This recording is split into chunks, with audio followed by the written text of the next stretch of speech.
Magandang umaga po, no? This is Sir Bong, principal ng Caloocan High School. Hello po, ano? So, yung social media po ni Sir Bong ay meron akong account sa YouTube, ano po, at meron akong account din sa Facebook, ano? So, pwede niyo pong panoorin both YouTube and Facebook, ano? Di ba may lumabas na Civil Service Commission resolution tungkol sa wellness break o yung tinatawag natin na na mental health break din, ano? Oo. Tinatanong ng mga teachers kung kailan daw yung effectivity, no? Yung effectivity ng ng implementation. Ibig sabihin, kung kailan po pwedeng gamitin ng mga guro natin, kung po kailan sila pwedeng mag-avail ng 5 days yun, no, na wellness break at tinatawag din na mental health break, ano. Base sa orientation sa amin dito sa division office namin sa Caloocan, ano. Alam ko naman, pare-pareho lang naman tayo ng orientation kasi wala pa akong nabasa na yung implementation na ibig sabihin na inilabas ang civil service or even ang DepEd, kaya lang ang orientation sa amin dito ng division office namin, baka may tununan din sila ng legal base, ay January 1, January 1 ang effectivity, parang ganon, pwede nang magsimulang mag-avail yung ating mga guro, yung ating mga DepEd employee. Hindi lang ito pang DepEd, actually pang lahat to ng agency, di ba? Kasi ang civil service naman sakop niya lahat ng ng employee ng gobyerno, no. Kaya lang nagtatanong yung mga teachers natin kung kailan ang effectivity, lalo na yung mga teachers namin dito sa Caloocan High. Sa pagkakaalam ko, sa orientation sa amin ng aming Assistant Schools Division Superintendent ay January 1 yung effectivity ng availment. Ano naman yan? January 1 is New Year, Oo. Kaya lang, kapag nag-avail ko niyan, subject to procedure pa rin yan.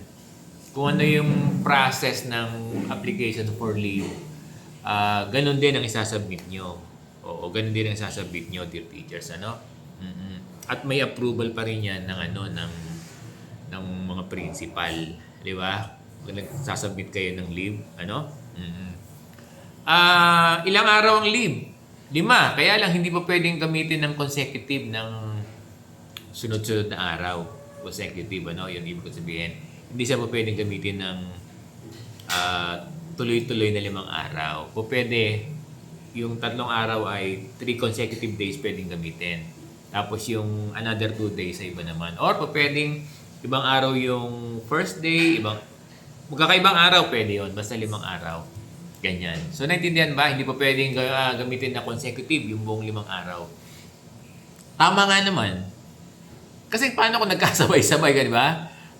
Kaya dapat yan, ini-schedule yan ng nagpapasabi na kayo sa mga principal nyo kung kailan kayo mag-a-avail. Paano yan, Sir Bong? Kung emergency, yun nga lang. Pag emergency, anytime pwedeng gamitin. That's it. Oo. Pero kung hindi naman on emergency, at gusto nyong pa-schedule ng magandang araw, yung time na sabihin, talagang free kayo, no? I mean, free pala. May pasok pala ito, no? Kung sabihin na sabihin, right timing. Wala akong masabing word, no? Oo, right timing lang.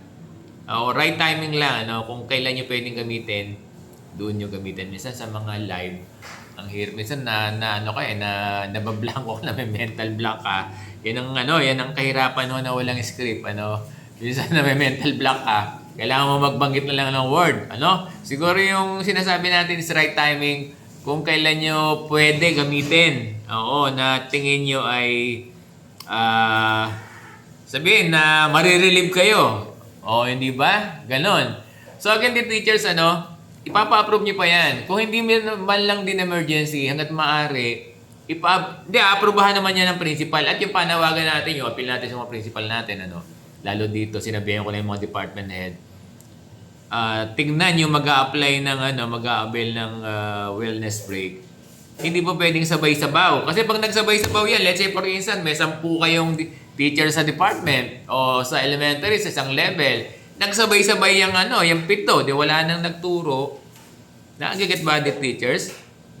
Kaya dapat kung hindi man lang din emergency yung mga cases ng wellness break nyo, wag na kayo na rin magkaroon ng initiative na hangga't maaari magtanungan kayo the teachers kung kailan sila magli-leave kasi kawawa yung mga bata. So nakiget ba Sir Bong?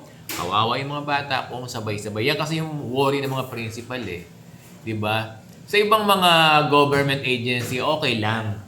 I mean, talagang deserve naman ng mga teachers yan. Kaya lang meron tayong sinasalang-alang, tama ba yung word ko? Meron tayong kinoconsider. Yun. Ang kinoconsider natin dito ay yung mga bata natin na madideprive kapag wala tayo, no? Pero hindi ibig sabihin na, hindi nyo deserve na hindi nyo pwedeng gamitin. Pwedeng gamitin ng ating mga guro. So, naintindihan ba, Sir Bong?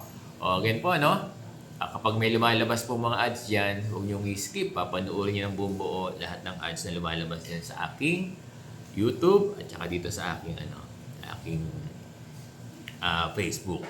Dalawa po yan. Pareho nyo mapapanood yung aking video blog sa YouTube at sa Facebook account. Pareho lang po itong topic na to. Mapapanood nyo both, So maraming salamat po sa pagsubaybay kay Sir Bong. Maraming salamat po sa pag-subscribe sa akin. Sana po kung nanonood kayo sa Facebook, Sir Bong, panoorin nyo rin ako sa YouTube. Salamat po!